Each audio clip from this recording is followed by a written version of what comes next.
किशनपुर गांव में राघव नाम का एक व्यक्ति अपनी माँ गोमती और बहन सुधा के साथ रहता था।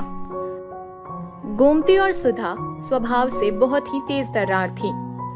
एक दिन राघव ने अपनी माँ गोमती से कहा, माँ मैं प्रार्थना से शादी करना चाहता हूँ। पर वो तो एक अनाथ लड़की है। भले ही प्रार्थना अनाथ और गरीब है, पर वो स्वभाव की बहुत अच्छी है। उसे परिवार में मिलजुल कर रहना आता है। माँ भैया ठीक ही तो कह रहे हैं, आपको भी तो ऐसी ही बहू चाहिए थी जो आपकी और इस घर की देखभाल करे। भैया आप चिंता मत करो, माँ इस शादी के लिए मना नहीं करेंगी। हाँ, आखिर वो आपसे कितना प्यार जो करती हैं। ये हुई ना प्यारी बहनों वाली बात। अच्छा मैं अभी बाजार होकर आता हूँ, फिर साथ में बैठकर कुछ अच्छा खाएंगे। तूने मुझे रोका क्यों? एक गरीब अनाथ लड़की को भला मैं अपनी घर की बहू कैसे बना लूं? माँ तुम समझती नहीं हो, थोड़ा तो दिमाग लगाया करो। आप बहुत समय से कह रही थी ना कि आपको इस घर में नौकरानी चाहिए, तो समझ लो कि नौकरानी आ रही है। दोनों बैठकर आराम से मज़े उड़ाएंगे और भाभी काम करेगी। मेरी बेटी कितनी समझदार हो गई है। आखिर गई तो तू अपनी माँ पर ही है ना। चल ठीक है, आने दे इस नौकरानी को घर में। अच्छे से काम ना निकाला तो मेरा भी नाम गोमती नहीं। राघव प्रार्थना से शादी कर लेता है। प्रार्थना बहुत ही सुंदर थी और स्वभाव की बहुत ही अच्छी। ना जाने कितने अरमान लेकर प्रार्थना शादी करके ससुराल आई थी, पर उसे नहीं पता था कि उसकी सास और ननद उसके साथ नौकरानियों जैसा व्यवहार करेंगे। क्या हुआ माँ, खाना लाने में इतनी देर कैसे लगा रही हो? मुझे काम पर जाना है, देर हो रही है। मैंने प्रार्थना बहू को मना किया था कि तू अभी रहने दे। अभी तुझे रसोई के बारे में कुछ भी नहीं पता, पर उसने भी जिद कर ली थी। मैं देख कर आती हूँ कि वो क्या कर रही है। माँ जी मैं बस खाना ला ही रही थी। आपने कटहल की सब्जी बोली थी ना, तो उसे साफ करने में समय लग गया। लाओ मुझे दे दो, मैं राघव को दे देती हूँ।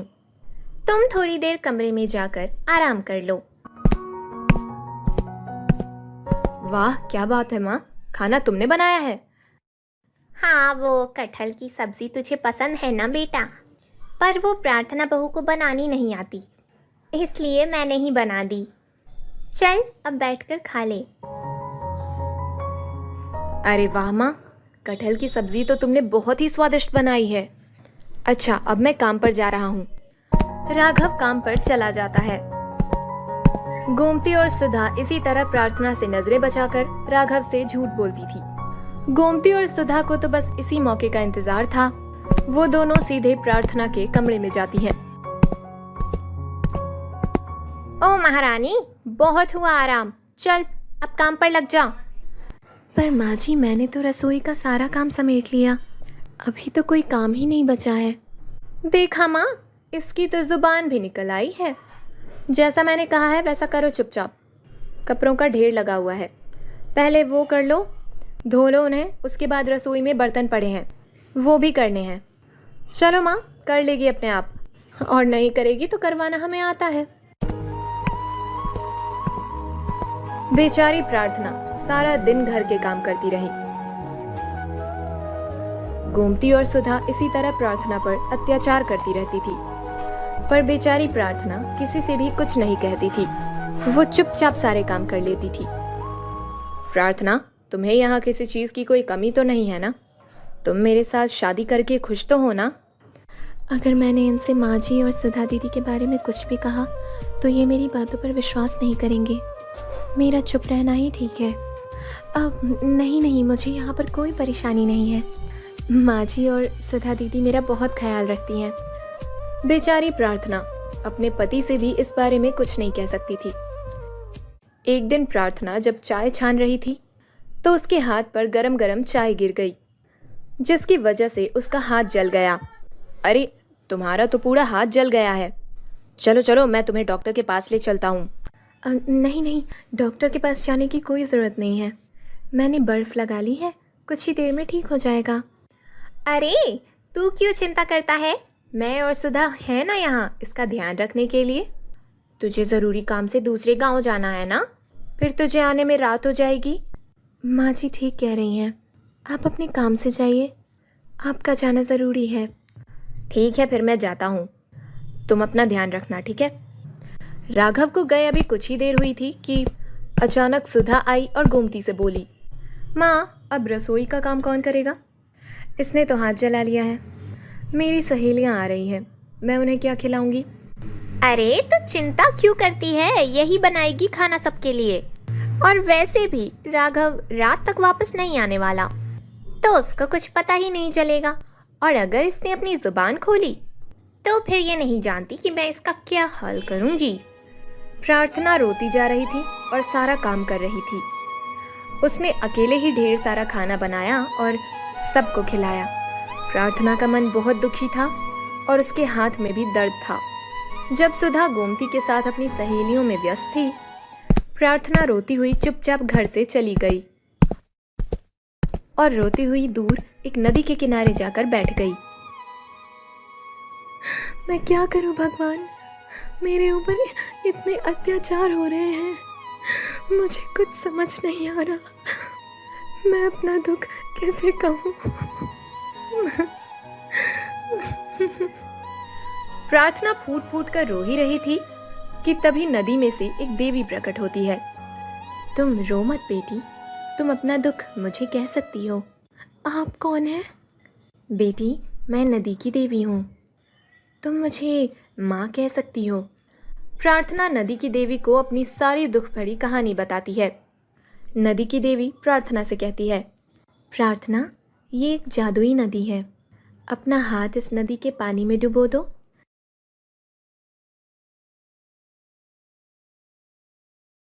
माँ मेरा हाथ तो बिल्कुल ठीक हो गया।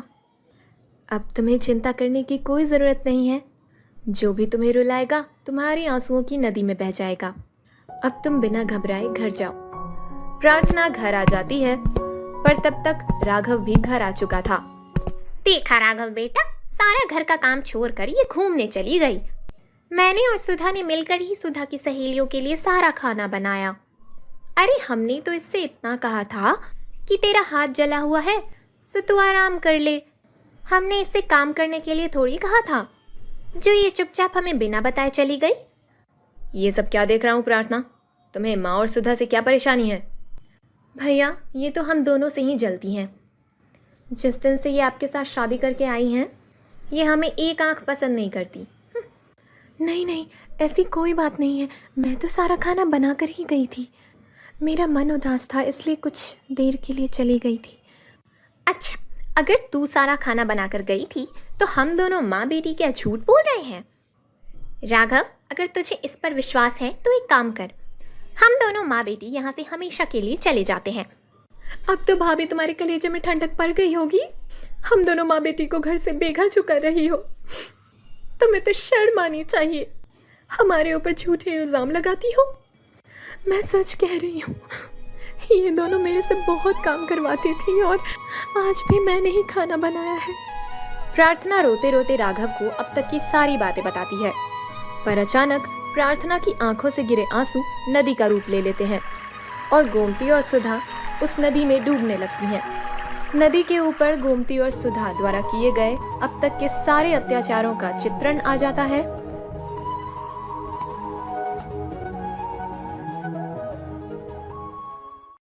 जिसे देखकर राघव गुस्से में आ जाता है।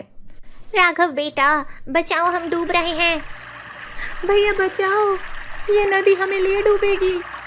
माँ सुधा मैंने सब देख लिया है, तुम लोगों ने प्रार्थना पर कितने अत्याचार किए और ये बेचारी कुछ भी नहीं बोली। अब यही आप दोनों को बचा सकती है। अरे प्रार्थना बहू हमें माफ कर दो, हमसे गलती हो गई। हमने तुम्हें बहुत दुख दिए हैं, हमें बचा लो। भाभी मैंने आपको बहुत सताया, पर मैं मरना नहीं चाहती, मुझे माफ कर दो। हे नदी की देवी, ये जैसी भी है मेरी माँ समान सास और मेरी बहन समान ननद है, इन्हें माफ़ कर दो, इनकी तरफ से मैं माफ़ी मांगती हूँ। तभी वहाँ नदी की देवी प्रकट होती है। ठीक है प्रार्थना, अगर तुम चाहती हो तो मैं इन दोनों को माफ़ कर देती हूँ। तुम सदैव अपने परिवार के साथ खुशी से जीवन यापन करो। मेरा आशीर्वाद तुम्हारे साथ है। गोमती और सुधा को एहसास हो गया कि हमें कभी भी किसी के साथ बुरा व्यवहार नहीं करना चाहिए, नहीं तो बुराई हम पर पलट कर आती है। था पर नीरज स्वार्थी था। अरे भाई महेश, ये तुम रोज उस भिखारी के लिए खाना क्यों लाते हो? ये थोड़ी ना तुम्हारा रिश्तेदार है जो तुमने इसकी जिम्मेदारी उठाई है। अरे भाई, बेचारा गरीब है, मुझसे बन पड़ता है, इसलिए इसकी मदद कर देता हूँ। पर ये सब बेफजूल का खर्चा है। तुम्हें तो पैसे की बचत करनी चाहिए भाई। वैसा भी तुम परिवार वाले हो, तुम्हारे बीवी बच्चे हैं। हाँ, वो तो है, पर इस छोटी सी मदद से मुझे नहीं लगता कि मेरा खर्चा घट जाएगा। वैसे भी गरीबों की मदद करना या ना करना, ये तो सबकी अपनी इच्छा होती है ना। और उसी समय महेश के ठेले पर ग्राहक आ गए। अरे भैया, 2 नारियल पानी दे दो। जी सर। महेश नारियल पानी दे ही रहा था कि दूसरे ग्राहक आ गए और देखते ही देखते ग्राहकों की भीड़ जमने लगी। कुछ ही घंटों में महेश के आधे से ज्यादा नारियल बिक गए। ये सब नीरज देख रहा था। पता नहीं इसके नारियल पानी में क्या है, धड़ाधड़ सारे नारियल बिक जाते हैं और मैं यहाँ सुबह से खड़ा हूँ, मेरी तो एक भी आइसक्रीम नहीं बिकी। नीरज मन ही मन महेश से जल रहा था। दोपहर तक महेश के सारे नारियल खत्म हो गए और वो घर के लिए निकल गया। और यहाँ नीरज जल भुनकर खाक हो रहा था। आज मैं इसका कुछ करके ही रहूंगा। रास्ते में महेश को एक और गरीब औरत दिखी। अरे बेटा, कुछ खाने को है तो दे दो। हाँ माँ, है ना। महेश ने बेझिझक अपना डिब्बा उस गरीब औरत को दे दिया। भगवान तुम्हारा भला करे। बूढ़ी औरत ने महेश को आशीर्वाद दिया और फिर वो अपने घर चला गया। रमा, आ गए आप? आज बहुत जल्दी आ गए। हाँ, सारे नारियल बिक गए और हाँ, आज मैंने अपना डिब्बा एक गरीब बूढ़ी अम्मा को दे दिया। ठीक है, कोई बात नहीं। वैसे भी मैंने खाना बना लिया है, आइए साथ खाते हैं। हाँ, ये हाथ गाड़ी यहीं लगा कर आता हूँ। ठीक है। रोज की तरह महेश ने वो हाथ गाड़ी अपने दरवाजे पर लगाई और घर के अंदर चला गया। शाम के समय महेश नारियल खरीदने के लिए निकला और उसने नारियल खरीदकर घर के बाहर ही रख दिए। अरे रमा, आज तो रोज से दुगनी नारियल खरीदी है। इतना सारा भार उठाकर मैं थक गया हूँ, थोड़ी चाय बना दो। हाँ, अभी बनाती हूँ। उसी वक्त नीरज अपना आइसक्रीम का ठेला लेकर घर पहुंचा। नीरज ने वहां रखे नारियल देखे और हाथ गाड़ी भी, और उसके खुराफाती दिमाग में योजना बन गई। अब देखता हूँ तो कैसे पैसे कमाता है। रात को जब सब सो रहे थे तो नीरज चुपचाप अपने घर से बाहर आया। उसने महेश के घर के बाहर रखे सारे नारियल और उसकी हाथ गाड़ी उठा ली। अब देखता हूँ बिना नारियल और हाथ गाड़ी के कैसे सबकी मदद करेगा। अब तू रोएगा और मैं हंसूंगा। नीरज ने वो नारियल और हाथ गाड़ी अपने घर के पीछे आंगन में छुपा दी और सभी चीजों को घास से ढक दिया। महेश का बुरा करके नीरज बहुत खुश था। उस रात उसे बड़ी अच्छी नींद आई। अगली सुबह जब महेश घर के बाहर आया तो उसकी हाथ गाड़ी और नारियल सब कुछ गायब थे। अरे रमा, जल्दी बाहर आओ। क्या हुआ? सब कुछ चोरी हो गया, मेरी हाथ गाड़ी और नारियल सब कुछ। हे भगवान, नारियल खरीदने के लिए मेरे पास पैसे भी नहीं है। अब हमारा क्या होगा? महेश ने अपना सिर पकड़ लिया। रमा भी परेशान थी। आप एक बार पुलिस स्टेशन में रपट लिखवा आइए, हमें हमारी हाथ गाड़ी जरूर मिलेगी। एक बार चोरी हुई चीजें भला किसी को मिलती है क्या? तो अब हम क्या करें? पता नहीं, देखता हूँ, कहीं से पैसों का जुगाड़ होगा तो ही नया नारियल खरीद कर बेच सकता हूँ। हाँ देखिए। परेशान महेश एक साहूकार के पास गया। मालिक, मेरी हाथ गाड़ी चोरी हो गई है और नारियल भी। मुझे कुछ पैसों की जरूरत थी। पैसे तो मैं तुम्हें दे दूंगा, और तुम्हारे पास गिरवी रखने के लिए क्या है? फिलहाल तो मेरे पास कुछ नहीं है, पर मैं वादा करता हूँ महीने के महीने आपके पैसे लौटा दूंगा। नहीं नहीं, मेरा व्यापार वादे पे नहीं चलता। कुछ गिरवी रखने को ले आओ और फिर पैसे लेकर जाओ। महेश निराश हो गया। उसके पास गिरवी रखने को कुछ भी नहीं था। न मेरे पास सोना है, न ही खुद का घर। अब मैं क्या गिरवी रख सकता हूँ? हे भगवान, मेरी मदद करो। महेश उन्हीं रोड पर चलता रहा। चलते चलते वो पार्क के पास आया। उसे वहां वो बूढ़ा आदमी दिखा। आज महेश के पास उसके लिए खाना नहीं था। महेश ने पास के ठेले से कुछ समोसे खरीद लिए और फिर उस गरीब को दे दिए। माफ करना, आज मैं तुम्हारे लिए घर से खाना नहीं ला पाया। कोई बात नहीं, आज तुम खुद परेशानी में हो बेटा। तुमने मेरे लिए इतना किया है, ये ही बहुत है। ये लो। उस बूढ़े आदमी ने महेश के हाथ में एक हाथ गाड़ी का खिलौना रख दिया। ये क्या है? इसे घर ले जाओ। ये क्या है, ये तुम्हें कल समझ आ जाएगा। ठीक है। भगवान तुम्हारा हमेशा भला करे। महेश वो हाथ गाड़ी का खिलौना लेकर अपने घर गया। कुछ हुआ क्या? नहीं, साहूकार ने भी कर्ज देने से मना कर दिया। और हाँ, ये देखो। महेश ने अपनी जेब से वो हाथ गाड़ी का खिलौना निकाला। ये क्या है? अरे, जिस गरीब बुढ़े बाबा को मैं रोज खाना खिलाता हूँ ना, आज उन्होंने मुझे ये दिया है और बोला कि ये क्या है, ये तुम्हें कल ही समझ आएगा। इस छोटी सी हाथ गाड़ी को हम यहीं रख देते हैं, देखते हैं क्या होगा। फिलहाल मुझे बहुत भूख लगी है, चलिए खाना खाते हैं। हाँ ठीक है। पूरा दिन महेश और रमा सोचते रहे कि कैसे वो लोग पैसों का जुगाड़ करेंगे। और यहाँ इनके लटके हुए मुंह देखकर नीरज बहुत खुश था। ये हुई ना बात। इस रात भी नीरज चैन की नींद सोया। पर अगली सुबह जब वो घर से बाहर निकला तो उसका आइसक्रीम का ठेला एक छोटे खिलौने में बदल चुका था। और यहाँ महेश के घर में चमत्कार हो गया।